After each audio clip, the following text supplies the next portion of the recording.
Politics of opportunism defeated. The recent by-elections were a test to whether or not the public accepts such politics of opportunism.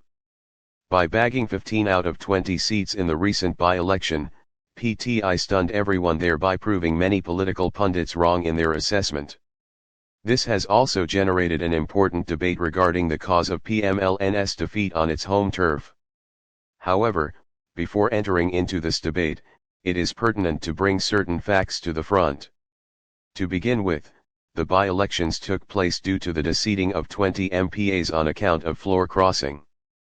Amongst those 20 MPAs, 10 had been elected independently in the 2018 elections, but they then later joined PTI. After having done so, these MPAs enjoyed all the perks and privileges available to PTI. However, when the time of the vote of no confidence came, these MPAs without any remorse crossed floors over to PMLN in the Punjab Assembly. As a result, the Election Commission of Pakistan deseated 25 dissident members of the Punjab Assembly in a defection case under Article 63A in light of the judgment of Supreme Court of Pakistan, setting a new precedent. PMLN then awarded tickets to most of the same turncoats. The recent by-elections were a test to whether or not the public accepts such politics of opportunism. In such a situation and outcome, the bagging of most of the seats gave an edge to PTI, who can now proudly claim it to be a symbolic win for them. This landslide win against all odds is surely a reflection of the defeat of the politics of opportunism, sending out a clear message to political parties not to use crutches and avoid political maneuvering through the drawing of opportunists. Whenever fair and free election have been held in the country, people have always voted against traditional politics of the bigwigs.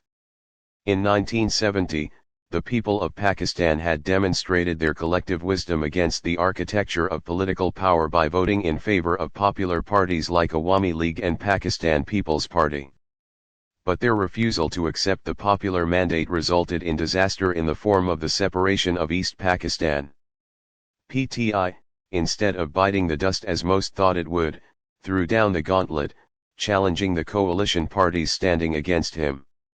In his usual charismatic manner, being in sync with his followers, Imran Khan reiterated that he would bowl out this coalition in just one ball, which he seems to have done. In this new turn of events, PTI, ever since vote of no confidence, has successfully built a narrative of foreign conspiracy and regime change due to external intervention in Pakistan's politics. The party's chairman convincingly argued that since he did not succumb to pressure, he was ousted by the US through the present regime. Using the metaphor of cherry blossom, the current prime minister remains under his scathing criticism. Added to this narrative were allegations of loot and plunder by the leaders of PMLN. In contrast to this, and that too not long ago, when PMLN carried the narrative spearheaded by Nawaz Sharif of Vote Ko is it due, believing in people's power and refusing to ride on the shoulders of hidden forces, they garnered much public support by winning almost all by-elections in Punjab. But, the moment they deviated from their popular narrative by adopting opportunistic politics to grab power amid price hike and high inflation, their popularity as a party of principle started waning. Furthermore, taking inference from the current scenario, one could also argue that people have ignored the style of governance and have preferred to vote on national issues, narratives, defiance, and people's power. In this context, it is not out of place to mention that politics is the art of perception management.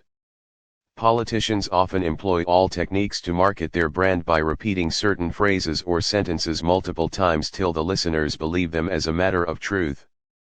With full force, PTI has been able to instill an impression that PMLN bowed down to hidden forces by accepting all conditions, further denting the League's image.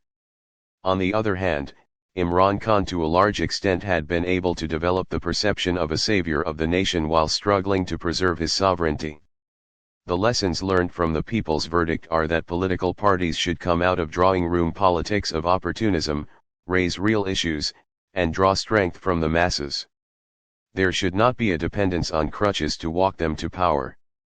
Published in the Express Tribune, July 20, 2020.